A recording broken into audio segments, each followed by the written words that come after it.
today's spooktacular spot, we'll be having a look at the Diamond Select Toys Universal Studios, home of the original monsters, the Toys R Us exclusive, the Phantom of the Opera. Looks like he contains several accessories, including a fiddle, of course his mask, hat, a trench coat, and also, from the looks of it, a display base featured down below.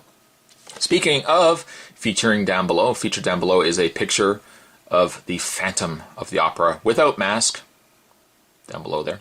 And up at the top is Frankenstein's monster, which seems to be the logo that they use for all their Universal Studios home of the original Monsters product.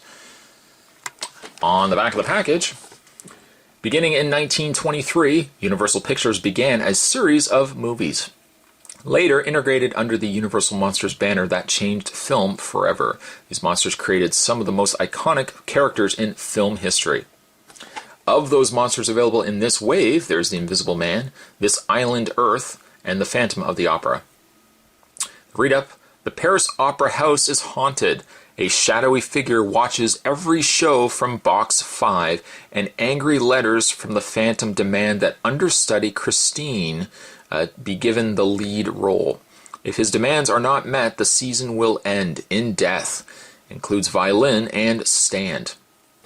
If you are interested in checking these out and other products, by all means definitely check out Diamond Select Toys' website at www.diamondselecttoys.com.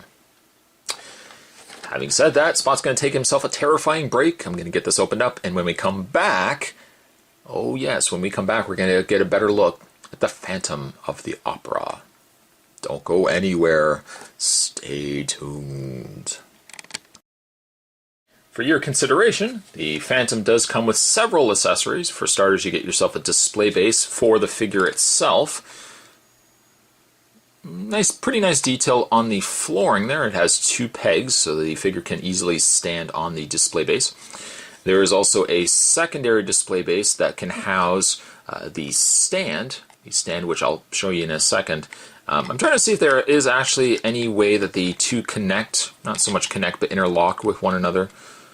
I guess there really isn't a way. They just kind of, they just are close enough to one another that you can just, you just can connect them or have them close enough to one another. You also get yourself, of course, I would say is that a hymn or score stand? I don't know the actual terminology for it, but you get yourself the stand that can house the book Don Juan Triumphant. That can sit up at the top like so. I like the fact that there is obviously that peg hole on the bottom, so if you are worried about this toppling over, you simply just peg that into its display base and it can sit a little more flushed. Then you can take your book, prop it up onto there. There is also, you may or may not see it, in fact let's bring it over so you can get a better look at it. There is also a little clip on the side there. I'm assuming that clip is for either one of 2 things. A, you can put your violin against it, like so. You have the violin housed against it. Or, I guess if you wanted to put your violin on the top, and you could take your harp. I don't know what the actual, again, Spot knows so very little about violins, but the part that, the bow, no, the part that strums the violin, perhaps that can clip there as well. I think more importantly, it's probably more so intended for the violin, so I think I'm just going to keep it with the violin as such. Aside, of course, from the one other accessory, he does also come with his cane. A pretty nice detail on the cane. It's got a nice aged, weathered look to it, more like a brass or copper color on the end, and then a brown handle going on there as well. The Phantom also does come with a hat, which he wears, or if you choose not to have him wearing it, that's obviously up to you. And lastly, he also does come with his an extra hand. I'm assuming because his one hand is posed in such a way, you can swap it out. Now, they're not that far really off from one another, but perhaps one is better suited for, like for example, this piece right here. I would imagine this is better suited for holding, oh, I don't know, maybe holding the I don't know what the I don't know what the name of this is, but holding the like so, and perhaps his violin. If I can rotate his hand enough, his violin can sit against his chest. I mean, obviously you can get a little more, but you can get something going on like this. Luckily, too, the Phantom's arms are on a bend, though it's extremely stiff, which I guess is not so much of a bad problem. I mean, it could be worse. It could be extremely loose, and then we'd be complaining that the joints are extremely loose. I would prefer them being tight as opposed to a looser joint. Get the violin. It's so much easier. You know what? We'll revisit this once we get this jacket off as well, because he does have also a removable jacket. I don't really care for it. The jacket suits better the figure when he's wearing his hat than having the jacket just without the figure, without the hat on. Taking the hat off, like so, and removing this jacket. This is preferably my method of showing the Phantom on display. The jacket isn't not the easiest, unfortunately, to get off. You kind of have to bend the elbows. Once you get the one arm through the jacket, like so, there we go. Getting it off on the other one is not a problem at all. And then you have the Phantom, which I think looks better with the jacket off than he does with the jacket on. It's a much better look for the Phantom. And I think also for him playing the violin, it also makes things a lot easier than what Spot was trying to struggle with before.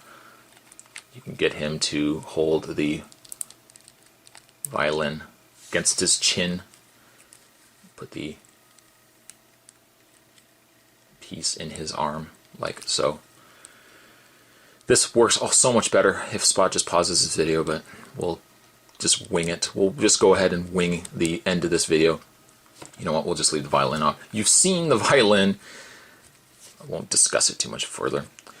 One thing I do want to discuss, and one thing that kind of really bothers me about this figure, is obviously the head. The head itself, iconic to some extent from the beginning of the movie, but you know what? The majority of us feel, when you think of Phantom of the Opera, you kind of generally think of him without this mask. You think of this disfigured phantom face that's underneath this mask. Unfortunately, I don't know, due to licensing and what they were able to use for likenesses, there's absolutely no way you can remove this head. This mask is molded to the face of the Phantom, which is extremely disappointing. Because we weren't giving an alternate face, an alternate head that you could put on the Phantom, we're unfortunately stuck with what I believe is just kind of a disappointing figure. It's not for me what I perceive as the Phantom of the Opera. In fact, if you had the mask off, if we theoretically, let's imagine that we had the mask off this character, if he was on the shelf, anybody walking by it would say, oh, you've got a Phantom of the Opera figure. I feel like with this mask on, unless you really have followed the movie, you might not walk by and immediately think that that's a Phantom figure. I'm really disappointed. It's such a shame that I guess it must lend itself to that they just couldn't get the license to use, was it Lon Chaney that was doing Phantom, Lon Chaney Jr.? But it's just a shame that they couldn't get the likeness. And I can only assume that that's the reasoning why they gave us this head and not the alternate head that we even... the fact is that they even show in the packaging down below, they show an unmasked Phantom. And yet in figure form, we don't get that. That is really a sad, sad thing. Because aside from that, it's a good figure. Compared to the Invisible Man, who I like the figure as a sculpt, he unfortunately didn't have a whole lot of articulation. The Phantom, on the other hand, has lots of articulation, being that he has a ball-jointed head, he has a hinge in the arms, rotate in and out, rotate the bicep, a bend and rotation hinge in the elbow, rotation in the hand. He has a swivel in the he has a swivel in the waist. His legs go forward, back, out, a rotation in the thigh, bend at the knee, bend in the foot. So he is super articulated, but if you can't get a really good looking figure, likely only due to the head, then the rest of the figure just gets so forgotten. Sure, the rest of the figure is done really well, but unfortunately, without that terrifying sculpt on the face, without that being present, we're getting kind of a figure that didn't really need to be made. If you couldn't have gotten the licensing to produce a figure that had, Lon Chaney Jr.'s face, then they should have just avoided making the figure. I commend them for making efforts to produce a Phantom figure, but if anything, an alternate head sculpt would have been fine. And I know with Frankenstein and Dracula, we haven't gotten very close in likenesses. We could have gotten probably even something very similar to a Phantom face if it couldn't be just right. Phantom I like, but I feel the face just kind of ruins the figure. For that reason, I'm going to give him a very terrifying 6.